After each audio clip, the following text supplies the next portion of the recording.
Well, I found myself in this situation where an alternator is real expensive, and I decided to install this brush set. Actually, it's a whole alternator rebuild kit from Amazon. I will have the link below. And try to rebuild this alternator right here instead. So anyways, I have 3 bolts that I got to take out. Before that, let's loosen up this tensioner pulley with a 15mm socket. There's the belt routing, by the way. And take this belt off. As you can see, it's loose. Pop that off, and then we have 3 bolts to take out. Both these 2 are 15 mils, I believe, and that one was a 14 mil, I think. And then we have this cable there, and then also the wires to the voltage regulator. But first, with a 10 mil, take off that negative lead.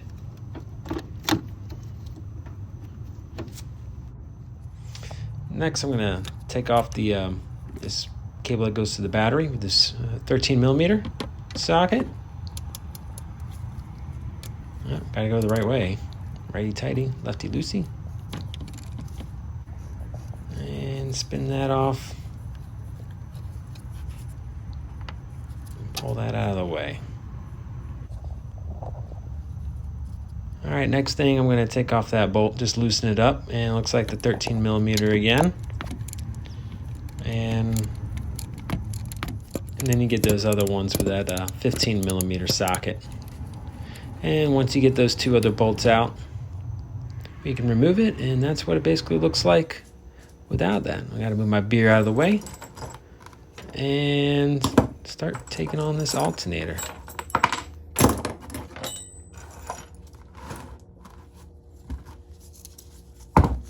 All right, so it looks like I got to take off 3 nuts and also a screw. I'm going to use this 8mm to take it off. Well, the nuts off.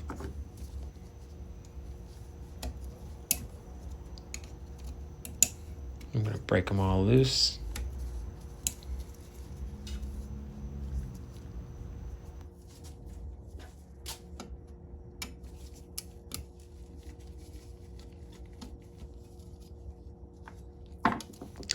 All right, and next I'm going to take this whole plastic part off. And first I'm going to take this nut off, get that out of the way. And looks like I'm going to need a 12mm socket because there's another nut in there that's holding that plastic piece in place. And just break it free and it comes off real easy. And I think this black piece just pulls right on off. Okay, from there I just got to take a little screwdriver, kind of pry up this back cover and just work my way around. And it pops right off. Ooh, look how dirty that is. All right, that's the old brush set there. Just a screwdriver, basically, Phillips. I think it's 3 screws that held it in. Make sure you know where you're putting those.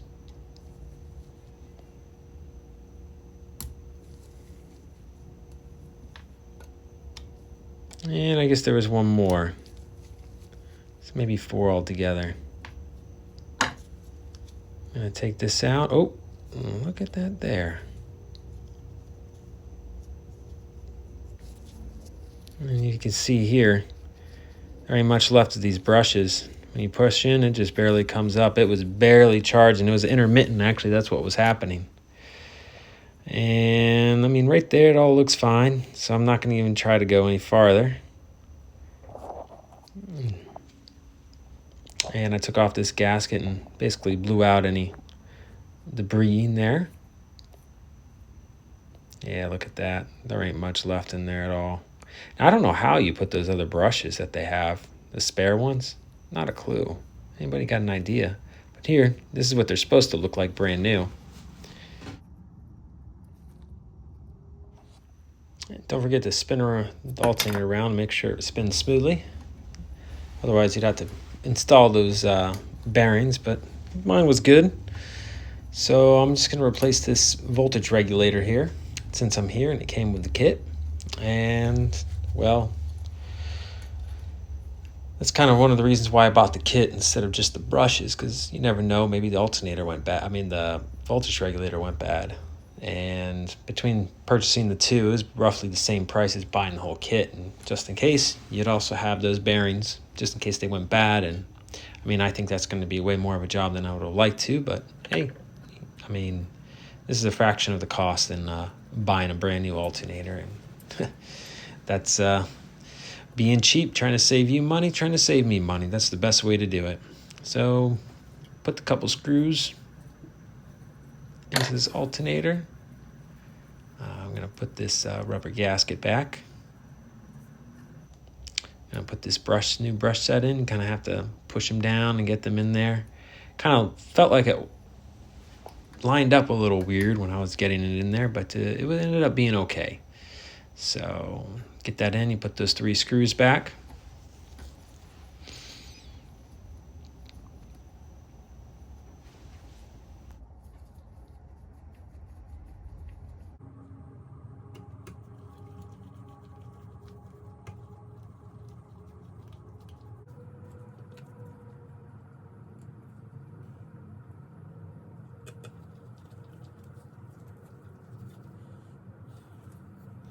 All right, when you get it all back together, just kind of check through and make sure everything is in there, all the screws are in there, and put your cover plate back on.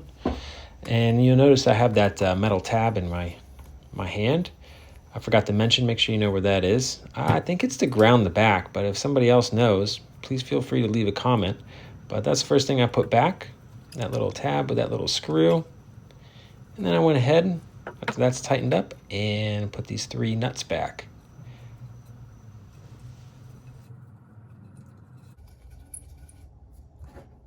So I wish I would have thought about this before, but I finally realized I could just spin that alternator right around when I do this to tighten it up.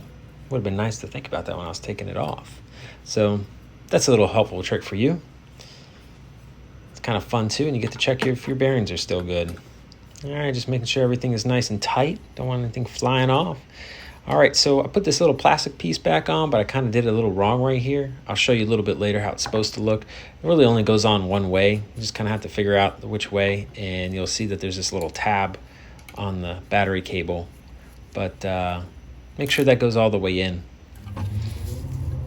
And I should have prepped the surfaces and so that it would have gone in easier, but I kind of beat it in with a little rubber mallet and put my bolts in. But you can see right here, that's what I'm talking about. It should be seated all the way down, and also see that tab from the battery cable, from the battery. It needs to fit in there just like that. To get that in there, go ahead and put that nut back. Secure it down with your 13 mil. Don't forget to put the connector back to your voltage regulator. Otherwise, you won't be making any power. Put that negative lead back on. And check everything. I put that serpentine belt back on just real fast, trying to make this a little bit shorter of a video, but you want to make sure you check all your bolts are tight. 1, 2, and 3 right there. And battery cable's good and tight. Now let's go see if this thing works. And she's alive, and it looks like the battery is starting to charge on up. See how high she gets.